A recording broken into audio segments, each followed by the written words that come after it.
An Ontario-Alberta Netherlands connection has led to the sky glowing pink over Thiel's greenhouses in Brudenheim, Alberta. Since 1958, Thiel's greenhouses have been serving the Fort Saskatchewan, Brudenheim, Lamont, and Vegreville areas. The company has been focused on creating superior product quality, and with the recent upgrade, they look to enter a new market. The dry hydroponic system is suitable for short-cycle crops like lettuce, herbs, and flowers, according to the company's website. Thiel's greenhouses will be able to produce 1,500 to 1,900 heads of fresh lettuce a week with the new equipment. Owner Nadine Stielow grew up in the Brudenheim area. Stielow is now taking Thiel's greenhouses to the next level of plant cultivation with the installation of a hydroponic system to grow lettuce.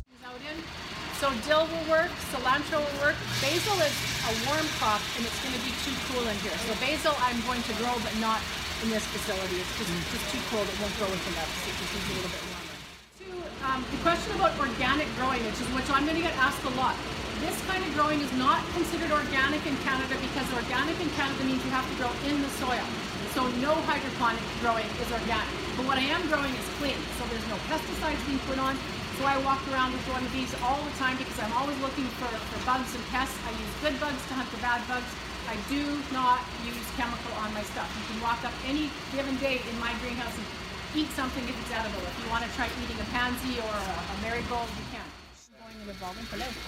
So are you starting everything from seed? So there's no clones at all? No, there isn't in lettuce. Everything is from seed. Okay. And some of the seed that I get is specifically from a company that does breeding work to produce seeds for hydroponic growing.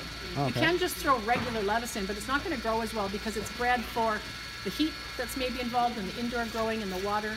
And it's a company also out of the Netherlands called DryHydroponics. The lettuce slightly above the water so the crown doesn't rot, so just the roots are in the water. So it sits on those rafts and the roots are down and the plant is up. So you know all that nastiness we heard on the media about contamination? A lot of that was not growing this way. This is sitting above the water.